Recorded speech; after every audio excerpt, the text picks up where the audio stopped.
नमस्कार बच्चों, मैं शिवदास खर्चे सर एकेडमी में आपका स्वागत। आज हम देखेंगे डीसी सर्किट। आज हम देखेंगे DC circuit. Basic electrical engineering का ये यूनिट है डीसी सर्किट। ये जनरली जो भी इंजीनियरिंग स्टूडेंट रहते हैं उनको ये सब्जेक्ट रहता है फर्स्ट ईयर को, बेसिक इलेक्ट्रिकल इंजीनियरिंग। उसमें का हम यूनिट देखेंगे डीसी सर्किट। अब डीसी सर्किट समझने के लिए कुछ आपको बेसिक्स चीज़ें पता चाहिए। अब वो क्या क्या पता चाहिए वो देखो। तो सबसे पहले आपको ओहम्स लॉ क्या है वो पता चाहिए। ओहम्स लॉ आपको इसके पहले भी हुआ होगा, लेकिन फिर से अगर आपको डीसी सर्किट अच्छे से देखना है तो आपको सबसे पहले क्या पढ़ना पड़ेगा, what is mean by Ohm's law. Ohm's law क्या कहता है? तो ओहम्स लॉ कहता है potential difference across any 2 points of the conductor is directly proportional to amount of current flowing through it। एखादा कंडक्टर है, ये कंडक्टर के 2 पॉइंट्स में का अगर आपको पोटेंशियल डिफरेंस निकालना है तो ये 2 पॉइंट में का पोटेंशियल डिफरेंस कितना रहेगा, जितना करंट उसमें से पास होगा। And according to Ohm's law voltage या potential difference is directly proportional to current. अगर आप ये प्रोपोर्शनलिटी निकालते हो तो यहाँ पर क्या लिखोगे, एक कांस्टेंट, उसको बोलेंगे आर, और वो आर को हम बोलते हैं रेजिस्टेंस। वो आर को हम क्या बोलते हैं, रेजिस्टेंस। उसके बाद में आता है Kirchhoff's voltage law, KVL, Kirchhoff's voltage law. ये लॉ क्या कहता है, इन एनी क्लोज सर्किट और मेश, कौन से भी क्लोज सर्किट या मेश में, the algebraic sum of all the EMFs and voltage drop is equal to 0। कौन से भी सर्किट में अगर KVL लॉ आप यूज करते हो तो KVL क्या कहता है, किरचॉफ्स वोल्टेज लॉ। तो वो सर्किट में अगर करंट फ्लो होगा तो वो सर्किट में सभी EMF और सभी वोल्टेज ड्रॉप की sum of all EMF and sum of all voltage drop is equal to 0। उनकी सम क्या रहती है, 0 रहती है। तो EMF को आप E लिख सकते हो, वोल्टेज को आप लिखोगे summation of IR is equal to 0। यानी ये देखो, IR ओम्स लॉ था, उसको थोड़ा सा मॉडिफाई करके किरचॉफ्स ने लिखा, तो उसने लिखा है summation of E plus summation of IR is equal to 0। अब ये क्यों आया किरचॉफ्स लॉ? अगर आप एखादे सर्किट को ओहम्स लॉ लगाते हो तो आपको हर एक ब्रांच को ओहम लॉ निकालना पड़ेगा, फिर उसमें का वोल्टेज करंट आपको जो भी निकालना है वो निकालना पड़ेगा। तो वो प्रोसेस बहुत लेंदी होती है।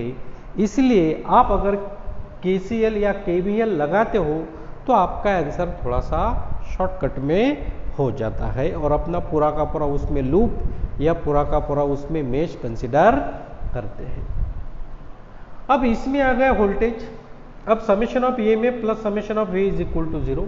ये जो लॉ है ये किस पर वर्क करता है, principle of conservation of energy. Principle of conservation of energy, ये जो IR रहता है it is related to power और energy.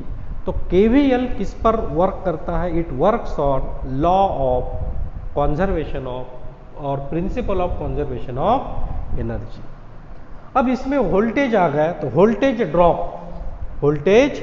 Drop is equal to 0। अब वोल्टेज ड्रॉप, वोल्टेज राइज, ये क्या चीजें रहती है, यानी वोल्टेज कब ड्रॉप होगा, वोल्टेज कब राइज होगा, यानी वोल्टेज कब बढ़ेगा या वोल्टेज कब कम होगा। अब वो हम देखेंगे कैसे रहते। तो देखो एक डायग्राम यहाँ पर है, एक सर्किट मैंने ड्रॉ किया है, दोनों ही सर्किट सेम है, ये पॉजिटिव नेगेटिव पॉजिटिव नेगेटिव, और दोनों ही इसमें करंट की डायरेक्शन क्या है, अलग अलग। दोनों ही इसमें करंट की डायरेक्शन क्या है, अलग अलग। अब इधर देखो, ये पॉजिटिव साइन, ये नेगेटिव साइन, और जो करंट है वो करंट कैसे फ्लो हो रहा है, करंट फ्लो हो रहा है निगेटिव टू पॉजिटिव, यानी निगेटिव एंड से पॉजिटिव एंड की तरफ कौन फ्लो हो रहा है, आपका करंट। अगर करंट नेगेटिव से पॉजिटिव जाता है, इसका मतलब क्या हो गया है, जो पोटेंशियल डिफरेंस है वो निगेटिव से पॉजिटिव हो गया, यानी पोटेंशियल डिफरेंस वहां पर बढ़ेगा। जब करंट निगेटिव से पॉजिटिव जाता है तब पोटेंशियल डिफरेंस राइज होता है। जब पोटेंशियल डिफरेंस राइज होता है तो उसको हम लेते हैं पॉजिटिव। पोटेंशियल डिफरेंस को हम क्या लेते हैं? पॉजिटिव। अगर राइज है तो अब राइज है कैसे पहचानना? अगर करंट निगेटिव टू पॉजिटिव जा रहा है तब आप बोलोगे कि वहां पर क्या होता है? Voltage rise. अगर वोल्टेज राइज होगा इसका मतलब आपको वो वैल्यू क्या लेना है? पॉजिटिव। हम जब प्रॉब्लम लेंगे उसमें आपको समझ में आएगा। वोल्टेज ड्रॉप कब होता है? वोल्टेज ड्रॉप कब होगा? तो फिर से ये सर्किट देखो, अब यहां पर करंट की डायरेक्शन देखो, यहां पर करंट की डायरेक्शन क्या है? करंट कैसा जा रहा है आपका? Positive to negative. अब करंट अगर आपका पॉजिटिव से निगेटिव जा रहा है इसका मतलब ये वैल्यू कम होंगी, तो यहां पर क्या होगा? आपका वोल्टेज ड्रॉप, यानी पॉजिटिव वैल्यू से निगेटिव वैल्यू तक जा रहा है इसका मतलब वोल्टेज क्या होगा? आपका ड्रॉप। अगर वोल्टेज ड्रॉप है तो वो वोल्टेज ड्रॉप की वैल्यू आपको क्या लेना है? निगेटिव। वोल्टेज ड्रॉप की वैल्यू क्या लेना है आपको? निगेटिव। अब ये सब चीजें आपको आगे भी जब प्रॉब्लम सॉल्व करेंगे तब और क्लियर होंगी। उसके बाद में दूसरा लॉ आता है किरचॉफ का, किरचॉफ्स करंट लॉ। कौन सा लॉ आता है? Kirchhoff's current law. क्या कहता है Kirchhoff's current law? Algebraic sum of all currents meeting at a point और a junction is zero. Meeting at a point और junction is zero. Kirchhoff's current law कहता है कौन से भी पॉइंट या जंक्शन पर जितने भी करंट आते हैं वो सभी करंट की अलजेब्रिक सम क्या रहती है? जीरो। यानी ये सपोज आपका एक जंक्शन है या पॉइंट है, आप चार्ज बोलो कुछ भी बोलो, इस पर कुछ करंट आ रहे कुछ करंट जा रहे, आप कितने भी करंट आने वाले ले सकते हो, जाने वाले ले सकते हो। तो ये I1, ये I2, ये आपका I3, ये आपका I4 और ये आपका I5। यानी ये जंक्शन या ये पॉइंट चार्ज पर इतने करंट आ रहे, दो करंट इनकमिंग है, तीन करंट, एक ये इनकमिंग करंट है, ये भी इनकमिंग है, ये आउटगोइंग है, ये आउटगोइंग है और ये भी क्या है आपका? इनकमिंग। तो ये सभी की अलजेब्रिक सम क्या रहेंगी? जीरो। तो summation of I is equal to zero. Summation of I क्या आएंगे? जीरो। अब इसमें साइन कन्वेंशन आपको क्या लेना है तो आप पर है। आपको इनकमिंग पॉजिटिव लेना है तो इनकमिंग पॉजिटिव ले लो, आउटगोइंग पॉजिटिव लेना है आउटगोइंग पॉजिटिव ले लो। यानी यहां पर आप I1, I2, I5 को पॉजिटिव लोगे, I3 और I4 को क्या लोगे? निगेटिव। वो आप पर है, आपको क्या साइन कन्वेंशन लेना है, इनकमिंग पॉजिटिव ले लो या इनकमिंग निगेटिव ले लो, आपको दोनों ही ले सकते। तो ये है आपका कौन सा लॉ? Kirchhoff's current law. ये किस पर वर्क करता है? तो it works on principal of conservation of charge. ये किस पर वर्क करता है? Principle of conservation of charge. एक आधे चार पास अगर बहुत सारे चार्ज आते हैं तो उनकी अलजेब्रिक सम क्या रहती है? जीरो। उसके बाद में जब भी हम प्रॉब्लम सॉल्व करते हैं तो दो चीजें कंफ्यूजिंग रहती है लड़कों को, भाई what is mean by mesh और what is mean by loop. Mesh किसको बोलेंगे और लूप किसको बोलेंगे? What is mean by mesh और what is mean by loop. अब देखो मेश और लूप में का डिफरेंस। सपोज मैं एक यहां पर एक सर्किट ड्रॉ करता हूं, मैं क्या ड्रॉ करता हूं यहां पर? एक सर्किट।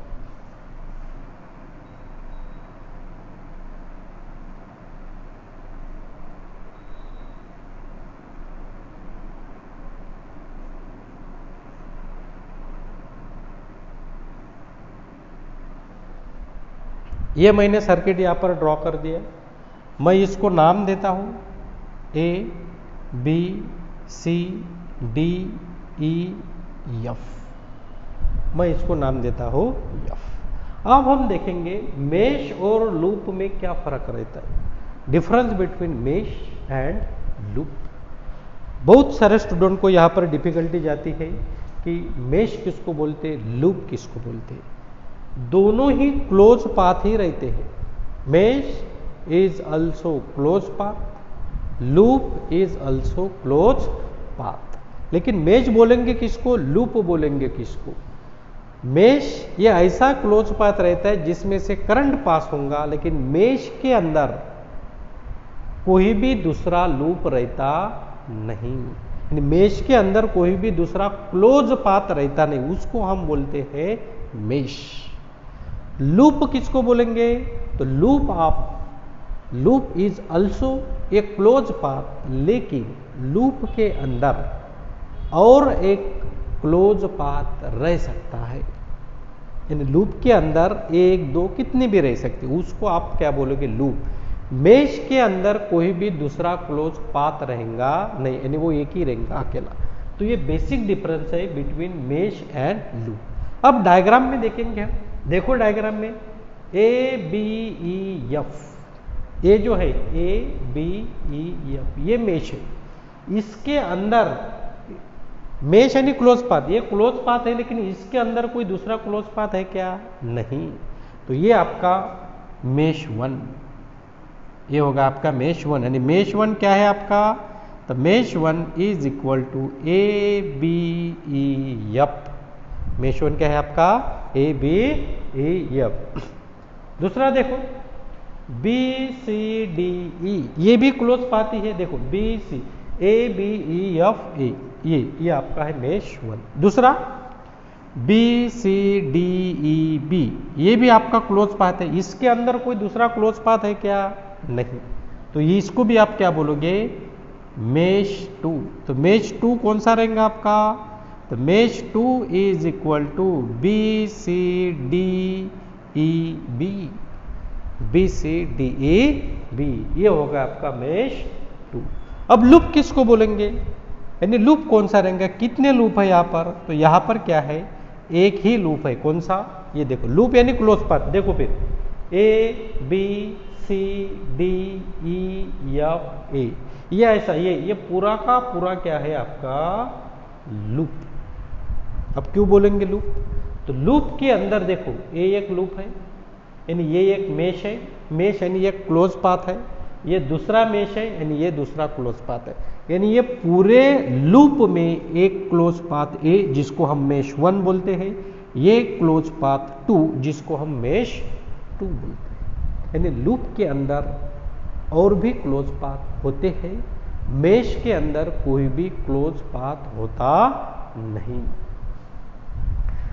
उसके बाद में जो भी सर्किट्स रहते हैं प्रॉब्लम अपने सर्किट के, तो उसको सॉल्व करने के लिए दो मेथड्स जनरली यूज होती है। पहली मेथड मेश एनालिसिस मेथड, दूसरी मेथड नोडल एनालिसिस मेथड। अब मेश एनालिसिस मेथड में क्या करना है और नोडल एनालिसिस मेथड में क्या करना है, जब भी आपको ऐसा मेंशन किया हुआ रहेगा प्रॉब्लम में कि ये प्रॉब्लम यानी ये सर्किट आपको सॉल्व करना है by using mesh analysis method, तो आपको वो सर्किट में क्या यूज करना है, किरचॉफ्स वोल्टेज लॉ। यानी अगर मेश एनालिसिस का प्रॉब्लम आता है तो आपको वो प्रॉब्लम में KVL लगाना है, किरचॉफ्स वोल्टेज लॉ।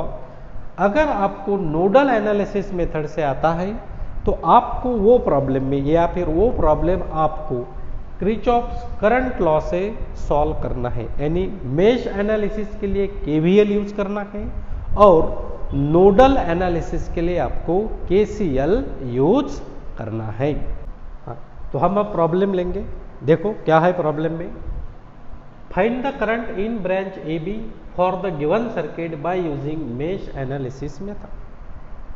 आपको कौन सी मेथड यूज करना है, मेश एनालिसिस मेथड यूज करना है ये गिवन सर्किट के लिए। और आपको जो AB ब्रांच है, ठीक है, जो ब्रांच AB है इसमें का जो रेजिस्टेंस है, यानी ये जो ब्रांच AB है जिसमें 2 ओम रेजिस्टेंस है, आपको ये ब्रांच में से कितना करंट फ्लो होता है वो आपको कैलकुलेट करना है। Find the current flow through branch AB। अब प्रॉब्लम मेश एनालिसिस का रहो या प्रॉब्लम नोडल एनालिसिस का लो, लेकिन पर्टिकुलरली हम मेश ले रहे हैं तो अभी हम मेश एनालिसिस से रिलेटेड ही डिस्कस करेंगे। तो अगर आपको मेश एनालिसिस से प्रॉब्लम सॉल्व करना है तो सबसे पहले आपको डिसाइड करना है कि कितने मेश इसमें प्रोड्यूस होते हैं या कितने मेश इसमें है, कितने मेश इसमें। हम मेश किसको बोलते हैं? हम एक क्लोज पाथ रहता जिसके अंदर कोई भी दूसरा क्लोज पाथ रहता नहीं, जिसमें से करंट फ्लो होगा। तो सबसे पहले मेश देखेंगे। देखो एक मेश, इसको नाम दे सकते हो, नाम नहीं भी दे तो कोई प्रॉब्लम नहीं। ये देखो मेश, ये यहाँ से यहाँ तक, ये पूरा, यानी ये पॉइंट से ऐसा, ये पूरा, ये देखो ये ऐसा पाथ, ये पूरा क्लोज पाथ है जिसके अंदर कोई भी क्लोज पाथ नहीं है। तो ये होगा आपका मेश 1, मेश 1। दूसरा मेश ये रहेगा, ये देखो ये पूरा क्लोज पाथ यहाँ से यहाँ तक, तो ये मेश 2।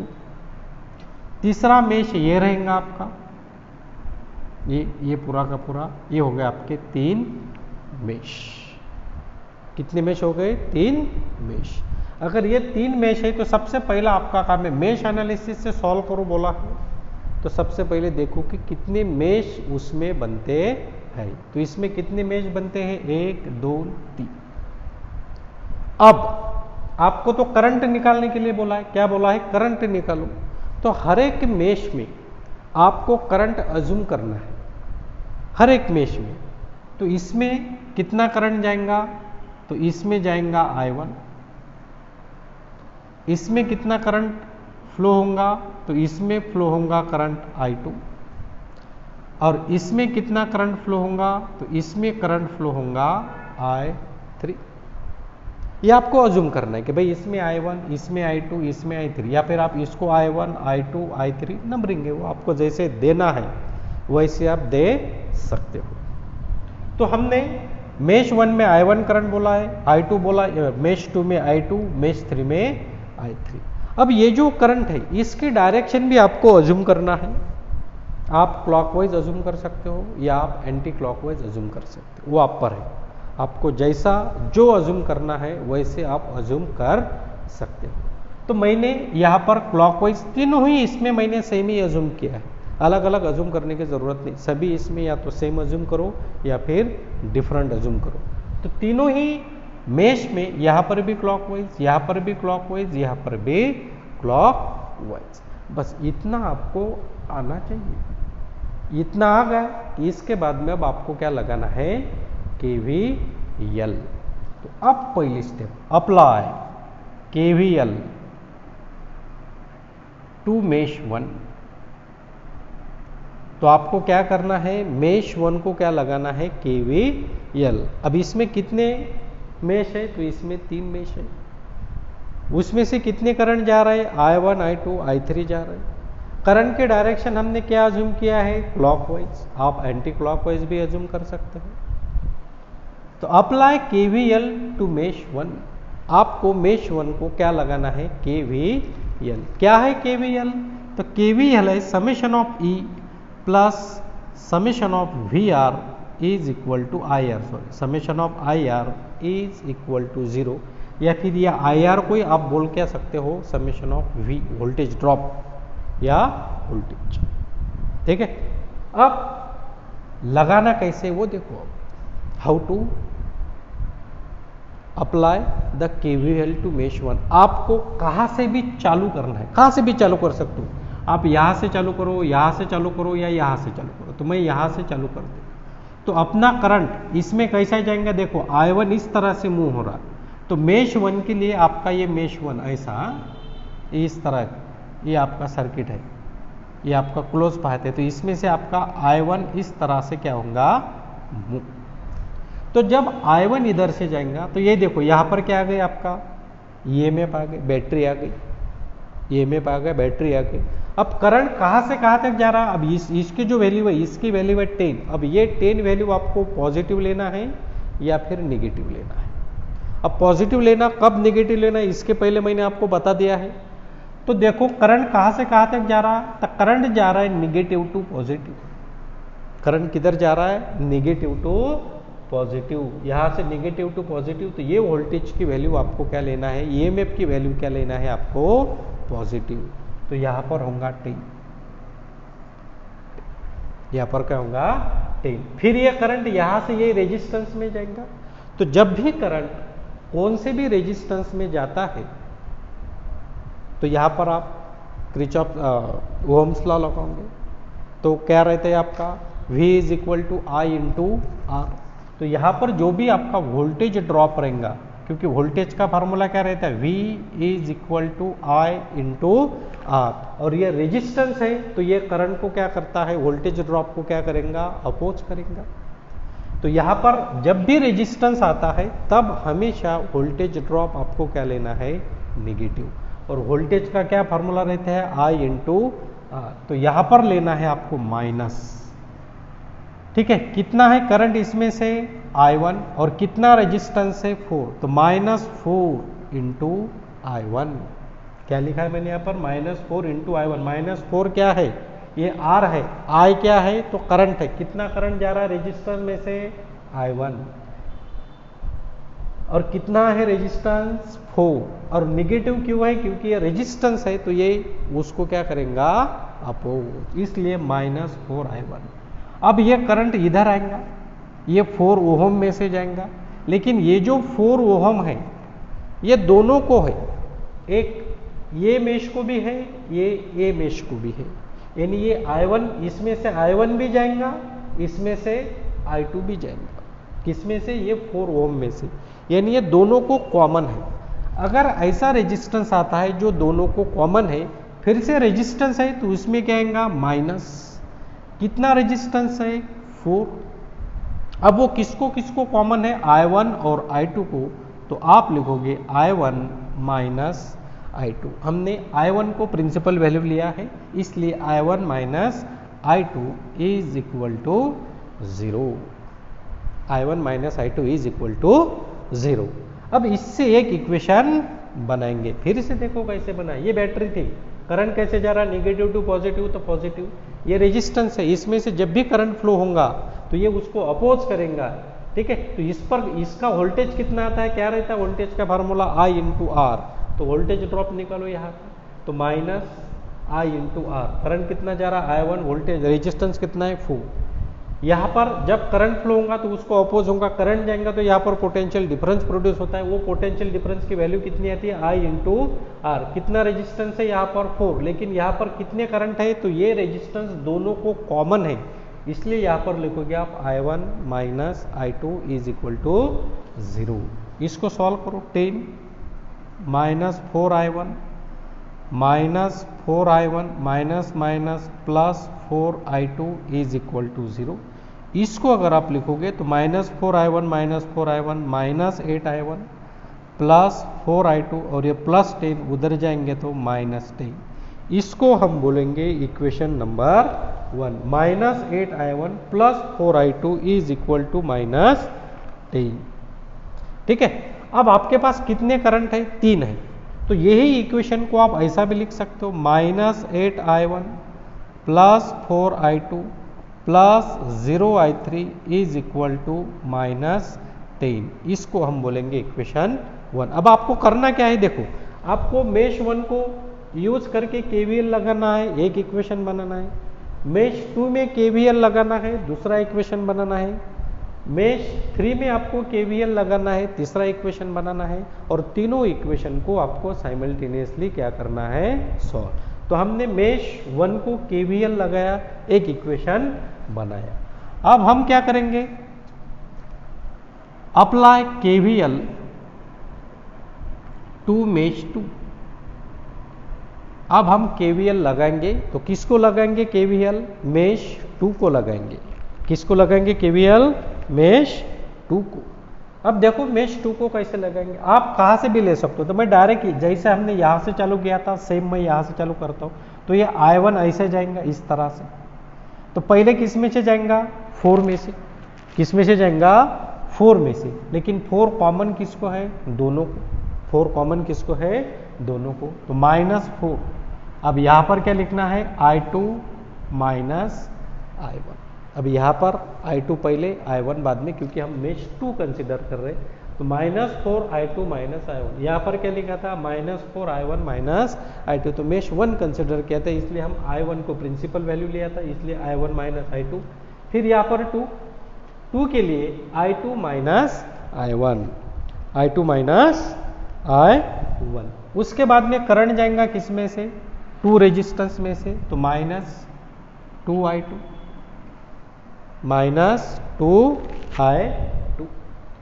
उसके बाद में फिर आपका जो I2 है ये 2 ओम में से जाएगा, जिसमें का करंट आपको निकालना है IAB, तो बाद में निकालेंगे IAB, पहले हम इक्वेशन बनाएंगे। तो ये जो I2 ये ऐसा जाएगा, देखो ये ऐसा, इस तरह से, ये ऐसा इधर, फिर इधर और फिर नीचे।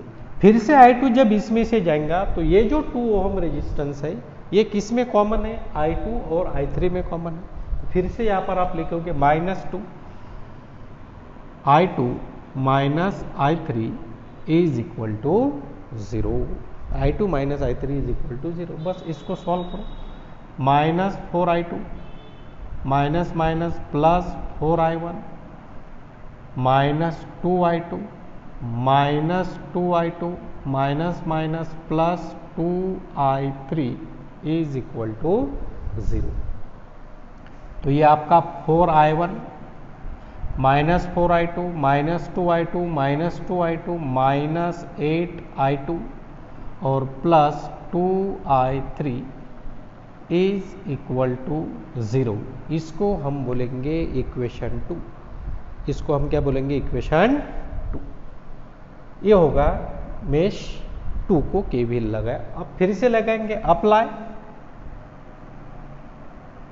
KVL to mesh 3, apply KVL to mesh 3। Mesh 3 को केवीएल लगाओ। देखो फिर से मैं यहां से चालू कर देता, जो I3 है अब इधर से जाएगा, किस में से, ये 2 ओम में से, लेकिन ये जो 2 ओम है ये कॉमन है, किसको कॉमन है, मेश 2 को। तो इसमें से जब भी ये I3 जाएगा तो ये कॉमन है, तो हम क्या लिखेंगे उसको, -2 I3 minus I2, I3 minus I2। फिर ये I3 किस में से जाएगा, एक ही रेजिस्टेंस है यहाँ पर, तो -4 इंटू I3। फिर से I3 इधर से आके नीचे आएगा। अब देखो यहाँ पर EMF आ गया, बैटरी आ गई।